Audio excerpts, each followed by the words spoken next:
Hello everyone, मैं दिवाकर पांडे आप सभी का इसरो के ऑनलाइन प्लेटफॉर्म पे स्वागत करता हूं। जैसा कि हम लोग प्रीवियस कुछ चैप्टर्स में जनरल साइंस से रिलेटेड बायोलॉजी के जो चैप्टर्स हैं उसको कवर कर रहे हैं पीवाईक्यू में, जितने भी वनडे एग्ज़ाम हैं। और हमारा टॉपिक चल रहा है ब्लड, जिसमें ऑलरेडी हम 40 क्वेश्चंस डिस्कस कर चुके हैं।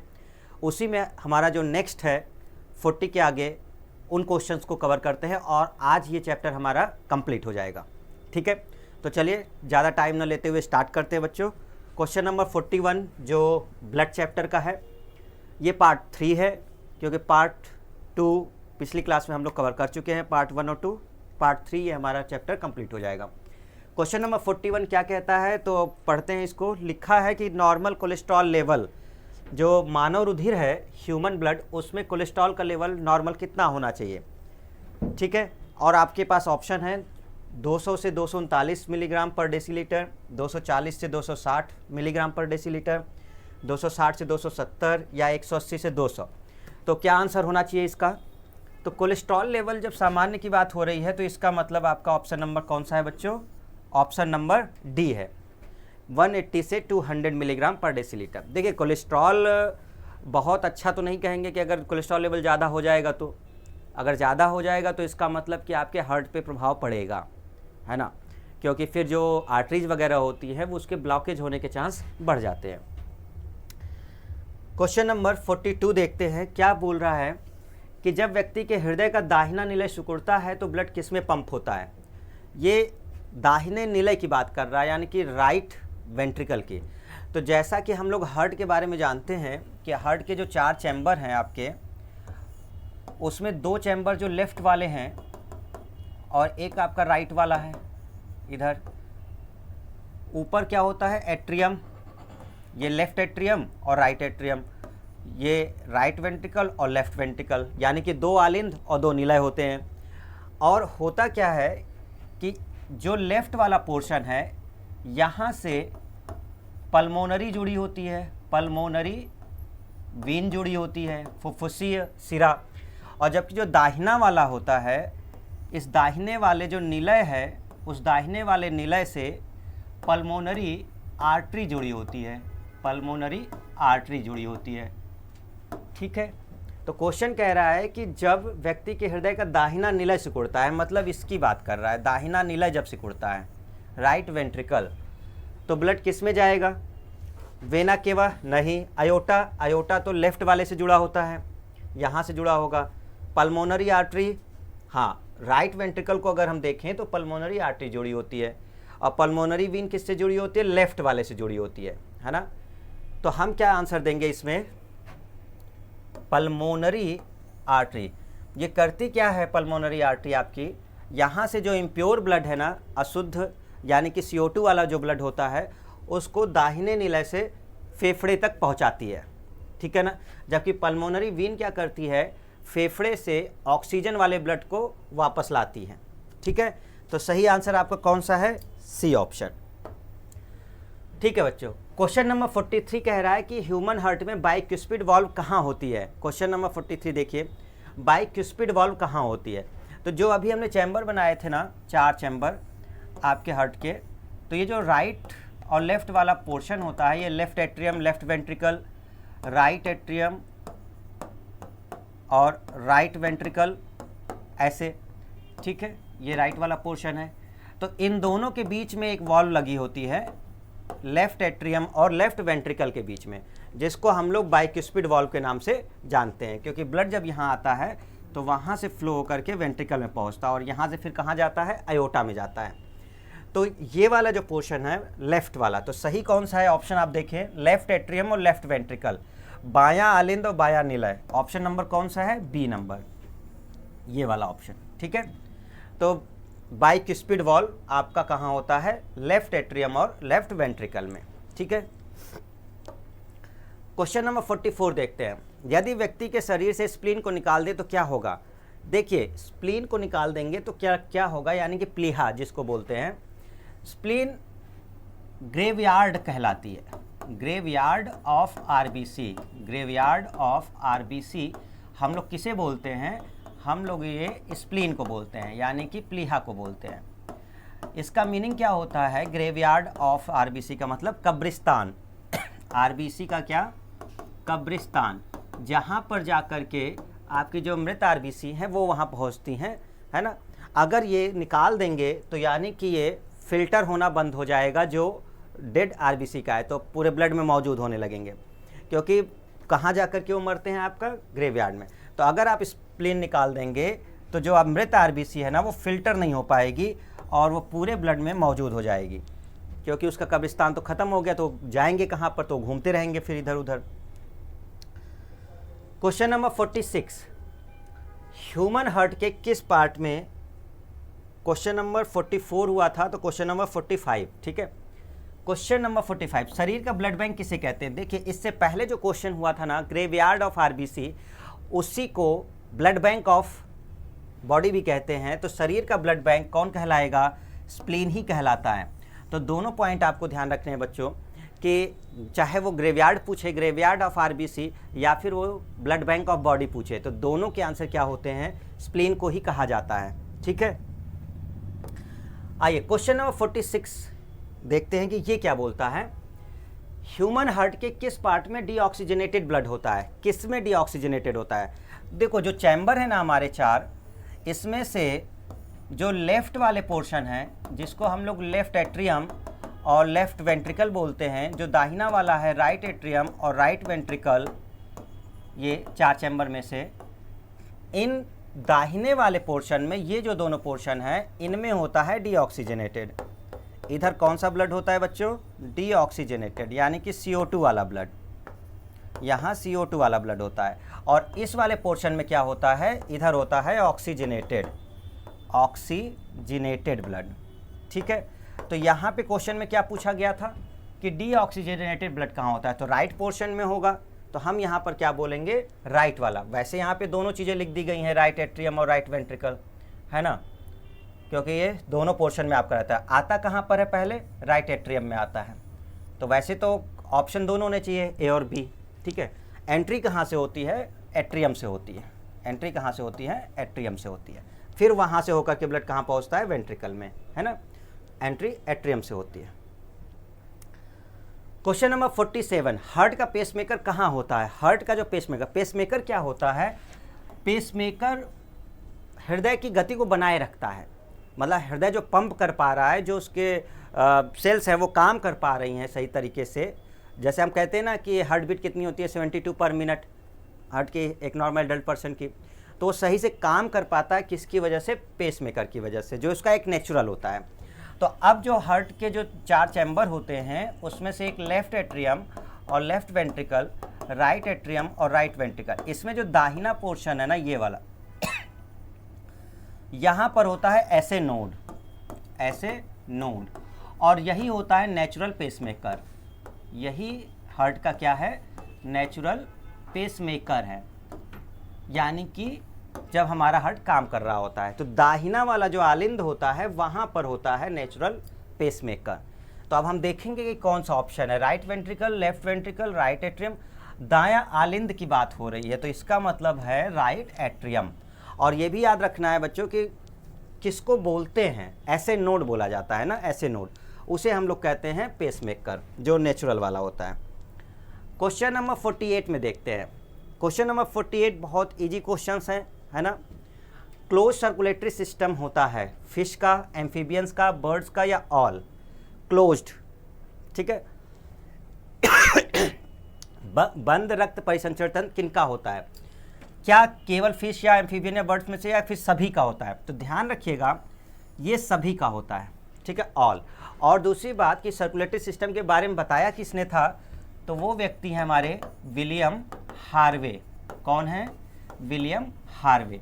इन्होंने सबसे पहले ब्लड सर्कुलेटरी सिस्टम को समझाया था जो ह्यूमन का होता है।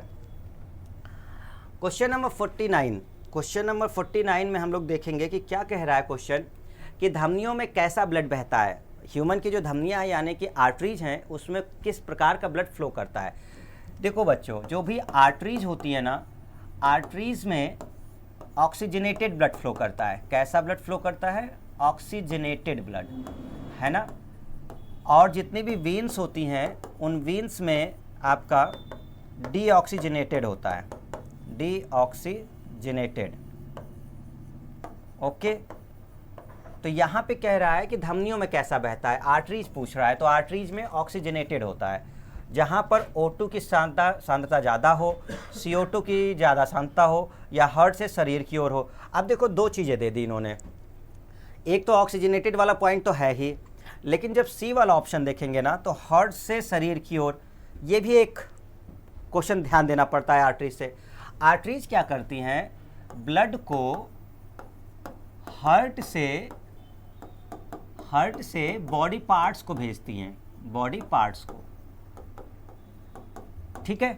मतलब एक और पॉइंट है कि जो भी आर्टरीज हैं वो हमारी ऑक्सीजनेटेड ब्लड तो भेजती हैं, लेकिन वो हार्ट से किधर भेजती हैं, बॉडी पार्ट्स को।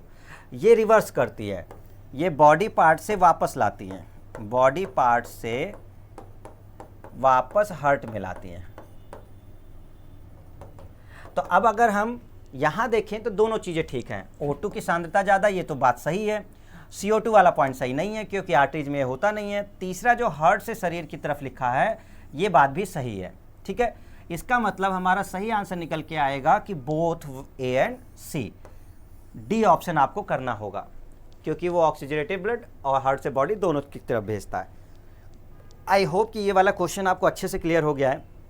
एक एक्सेप्शन होते हैं, वो आप ध्यान देंगे कि जैसे आर्टरी जो ऑक्सीजनेटेड ब्लड ले जाती है ना, एक पल्मोनरी आर्टरी जो होती है जो रिवर्स केस करती है। बस जितनी भी आर्टरीज हैं वो तो ये करेंगी, लेकिन पल्मोनरी आर्टरी उल्टा करती है ना।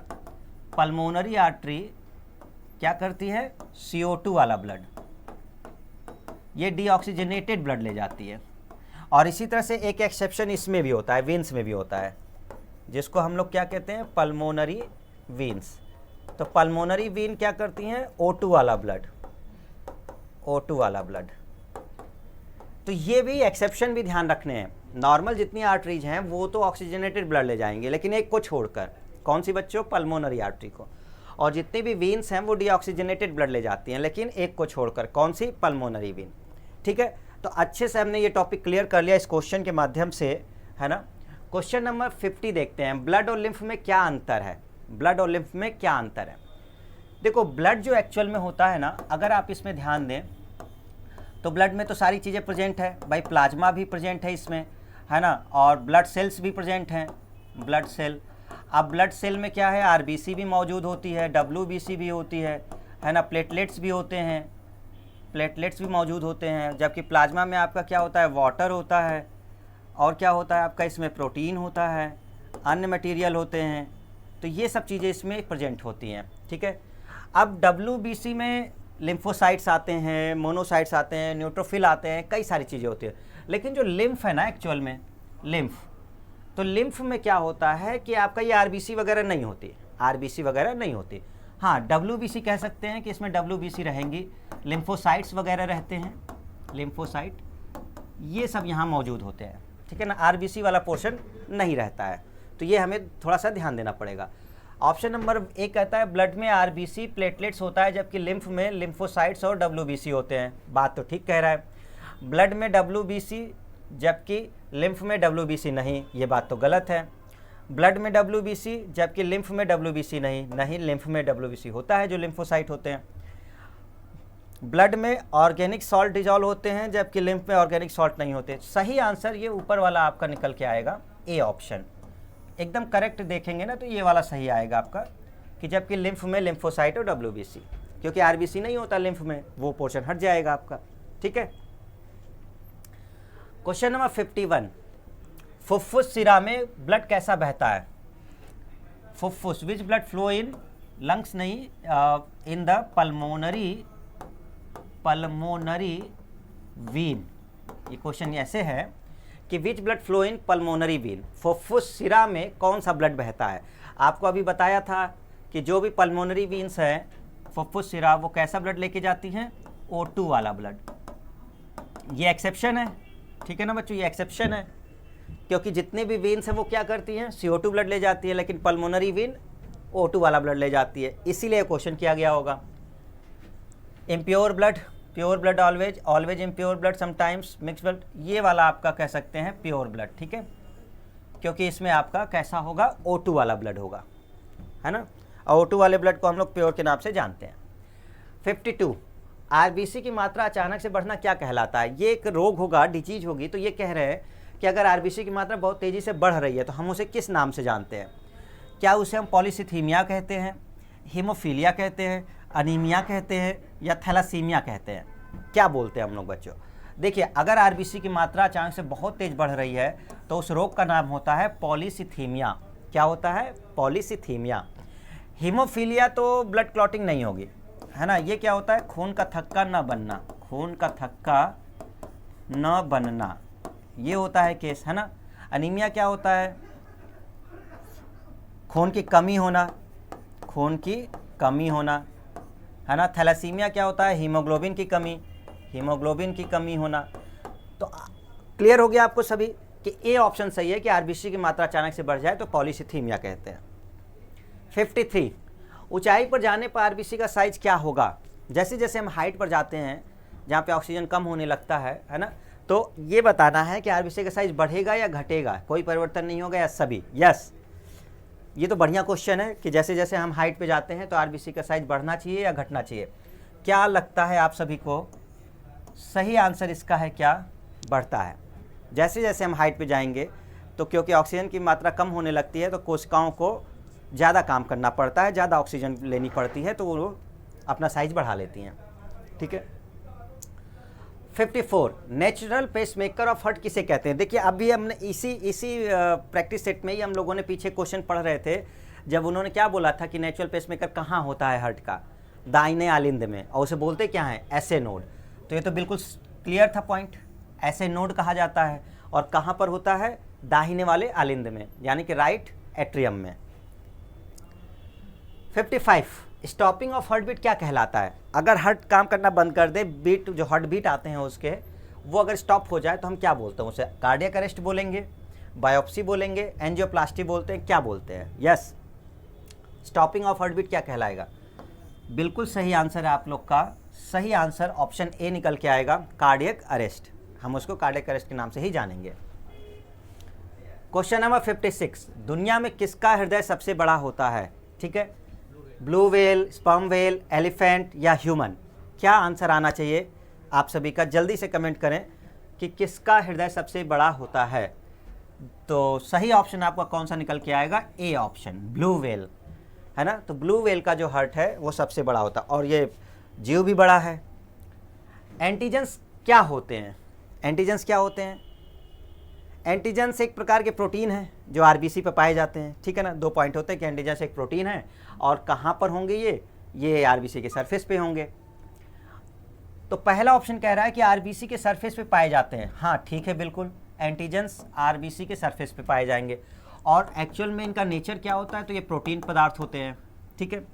दूसरा ऑप्शन कह रहा है कि ब्लड टाइप को पता करने में हेल्प करते हैं। हाँ, बिल्कुल ठीक है, क्योंकि एंटीजन से ही हम लोग ब्लड टाइप पता करते हैं। एंटीजन जैसे हम लोग कहते हैं एंटीजन ए, और दूसरा क्या होता है? Antigen B. अगर एंटीजन ए प्रेजेंट है तो वो ब्लड ग्रुप ए हो जाता है, और अगर एंटीजन बी प्रेजेंट है तो ब्लड ग्रुप बी हो जाता है। अगर दोनों प्रेजेंट हैं तो वो ए भी ब्लड ग्रुप हो जाता है, और कोई भी नहीं है तो हम लोग उसको ओ से डिनोट करते हैं। तो ब्लड टाइप को पता करने में भी हेल्प करते हैं। तो अब पहला भी सही हो गया और दूसरा भी सही हो गया। अब देखते हैं कि क्या कोई ऑप्शन है जो बोथ का दे रहा है। तो कार्बोहाइड्रेट के लार्ज मॉलिक्यूल्स होते हैं, ये तो नहीं बात होगी क्योंकि ये प्रोटीन होते हैं, ठीक है ना। Both A and B, yes, D option जरा देखें बच्चों। तो बोथ ए एंड बी दिया हुआ है, आरबीसी के सरफेस पे पाए जाते हैं, ब्लड टाइप को पता करने में मदद करते हैं, और ये प्रोटीन होते हैं। तो सी तो अपने आप गलत हो गया, ठीक है, ओके। आते हैं क्वेश्चन नंबर 58 में। आपको बताना है कि पूरा चैप्टर तो पढ़ लिया, अब ब्लड का कार्य, कि ब्लड का आखिर कार्य क्या होता है। What is the main function of blood? क्या टेम्परेचर कंट्रोल करना इसका काम है, ट्रांसपोर्ट ऑफ न्यूट्रिएंट्स है, या ट्रांसपोर्टेशन ऑफ गैसेज है, या ऑल ऑफ दीज है? तो ये तो ईजी है, हर कोई आंसर दे सकता है भाई। ब्लड के तो सारे काम निकल के आ जाएंगे, है ना। टेम्परेचर कंट्रोल है ही उसका, ट्रांसपोर्ट ऑफ न्यूट्रिएंट्स जो पोषक तत्व हैं वो ब्लड के थ्रू ही जाते हैं, कोशिकाओं को प्रोवाइड होते हैं, और गैसों का परिवहन तो होता ही है, जैसे कि हीमोग्लोबिन होता है वो ऑक्सीजन और CO2 को कैरी करता है ना, आरबीसी में जो मौजूद होता है। तो ऑल ऑफ दीज इसका आंसर निकल के आएगा।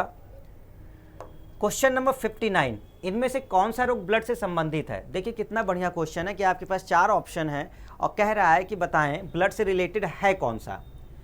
अनीमिया, हाँ बिल्कुल है ये। क्या थैलेसीमिया? जी बिल्कुल। और हीमोफीलिया? हाँ। तो लास्ट ऑप्शन है ऑल, डी। तो क्या कर दें, चारों ऑप्शन? यस। अनीमिया क्या होती है? खून की कमी, ये तो डिस्कस हुआ, और खून की कमी होता है, ठीक है ना। थैलेसीमिया क्या होता है? हीमोग्लोबिन की कमी का हो जाना, हीमोग्लोबिन की कमी होना। और हीमोफीलिया क्या होता है? खून का थक्का न बनना, खून का थक्का न बनना। तो आप अगर देखें तो सभी के सभी रिलेटेड हैं एक दूसरे से, यानी कि ब्लड से ही रिलेटेड है। तो यहाँ हम लोग के 59 नंबर क्वेश्चन कंप्लीट होता है, ठीक है। तो ये हमारा लास्ट क्वेश्चन था और इसी के साथ हमारे ब्लड का जो टॉपिक है वो भी कंप्लीट हो जाता है।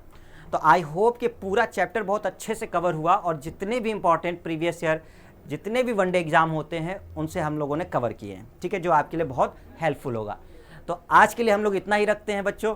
नेक्स्ट क्लास में हम लोग नए चैप्टर को लेकर आएंगे। तब तक के लिए आप लोग पढ़ाई करते रहें और अपना ध्यान रखें। जय हिंद,